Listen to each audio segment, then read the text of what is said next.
Hello from Gardening at Douentza here in Ireland, and today I am going to plant some beautiful clematis. I have a total of 4 clematis, 3 from group 1, that's the early flowering ones, and 1 from group 3, which is the late flowering ones.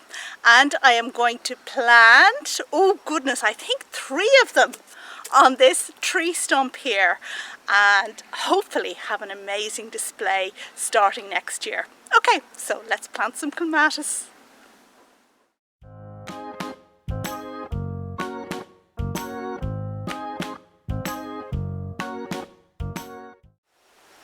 So here we go, and any of you who've watched my videos for any length of time will recall that this conifer here got butchered, let's just say, earlier on this year. But I did leave a skeleton here, and I want to grow something amazing up this skeleton. And here we go with my selection for today. Now, it took me so long to get my hands on Clematis montana this year because of lockdown that when I finally found it, I just snaffled them up. I have 3 Clematis montana, and the first one I want to show you is this gorgeous one here called Marjorie, with semi-double pink flowers and a kind of bronzy foliage. And of course this is a very vigorous climber and would smother this ugly stump in the most beautiful pink flowers early in the season before very long. So I have that one. I also have a Montana grandiflora var alba, and this has white flowers. So white flowers, same deal, early in the season, would absolutely smother this tree. And I'm kind of thinking pink and white together could be amazing. And then third of all, I have a Rubens. So this is Clematis Rubens, and this has single deep pink flowers, again also beautiful, and with a kind of bronzy foliage. I have these 3 montanas, and all of them are really vigorous. And normally, you know, 1 should be sufficient to cover a stump like this. But just because I want to get it going quickly and see results very quickly, I think I'm going to do 2. I think I'm going to plant the Marjorie, the double pink one, and the grandiflora, the white one. But let us not forget late in the season. And for later in the season, I have this tanguitica. Now, this produces bell-like yellow flowers, and if you can see that there? That kind of puff ball. Woo! So after the flowers finish, it produces these fantastic seed heads, much loved by the birds and the gardener alike. So a wonderful, wonderful thing to add succession to give some interest later in the season. So 3 clematis it is. And where am I going to plant these clematis? So it seems to me that with this stump we have a bit of a spot here that I hope won't be too hard to get into. So we'll put 1 there, we'll put another one here further over. Again, we'll have to see how the roots are. And the third one is going to be round the back. So I'll just walk around here, and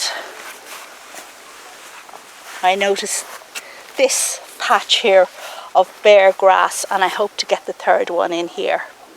And now I'm going to start digging a hole.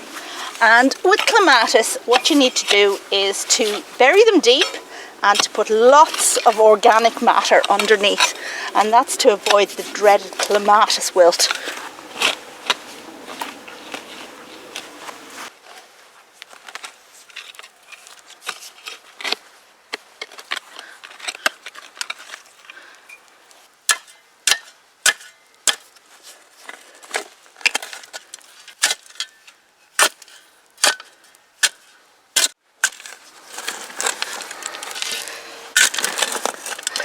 Now they say you need to dig a hole twice the depth of the clematis pot, which is quite an undertaking.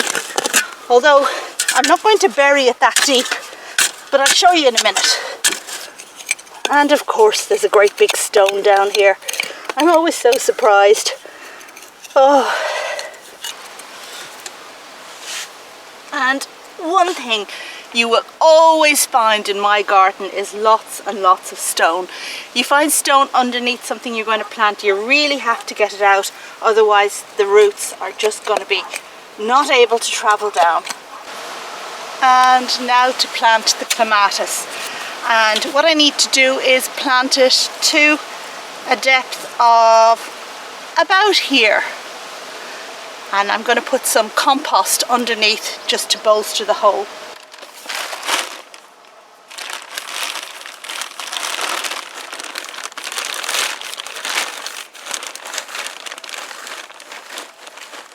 Now these plants like lots of feed, so a nice loose compost like this is going to keep their roots nice and cool and help them to grow. So now I'm just going to take the clematis out of the pot.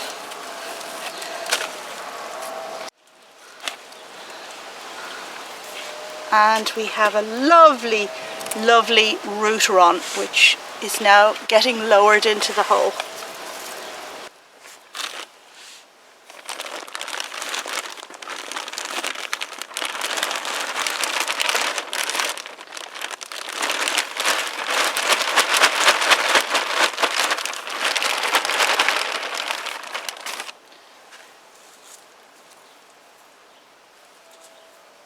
And I'll backfill using some of the earth that we've already excavated.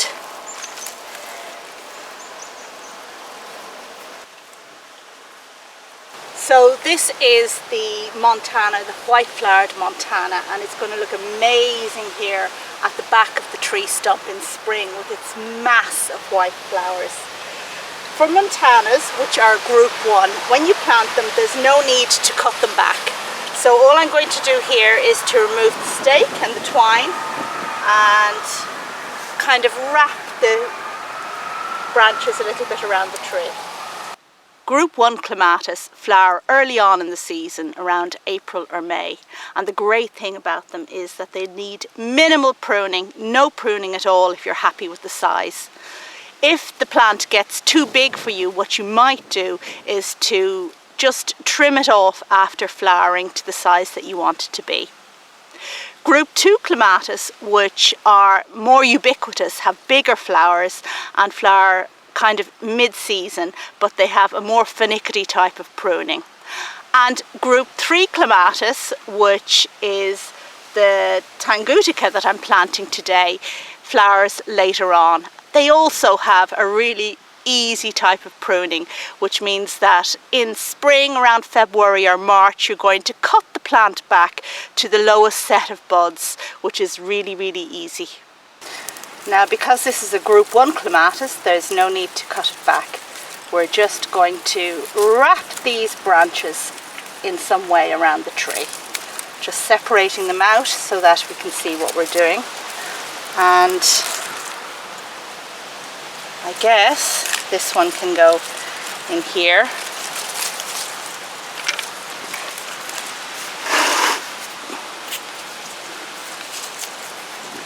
I'm just going to use a little bit of string to tie in my clematis and make sure that the wind doesn't take it.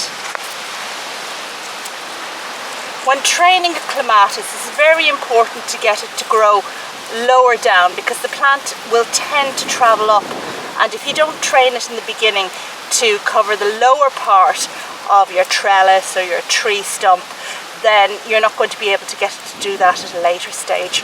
So get it to grow as low down as possible so you'll have flowers down low as well as up high.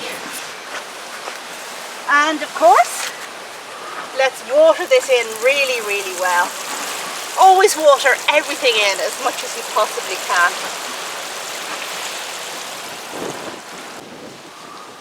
And next up we're going to plant the tanguitica. So this is our group 3 clematis, and just easing this one out of the pot and into the ground it goes.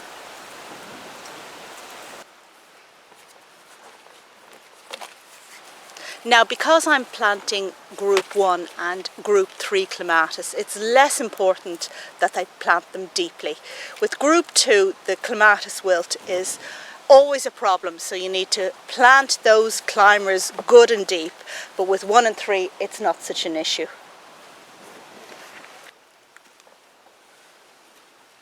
While we don't cut group 1 clematis after planting, we do cut group 2 and 3, and that means just cutting it here should be sufficient. No need to mess around with training. And finally, for the beautiful double pink Montana called Marjorie, and this is going to go at the front of this tree and go on to do amazing things. So let's find Marjorie her position.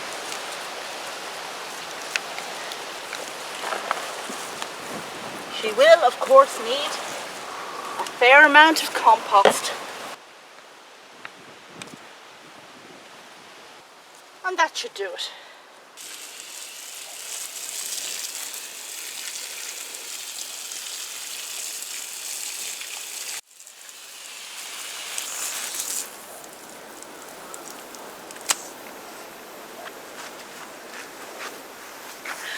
And that brings me to the end of this video about planting clematis, group 1 and group 3 specifically, but actually, you know, you can plant any of them in this way. I hope you enjoyed it, and if you did, please give the video the thumbs up.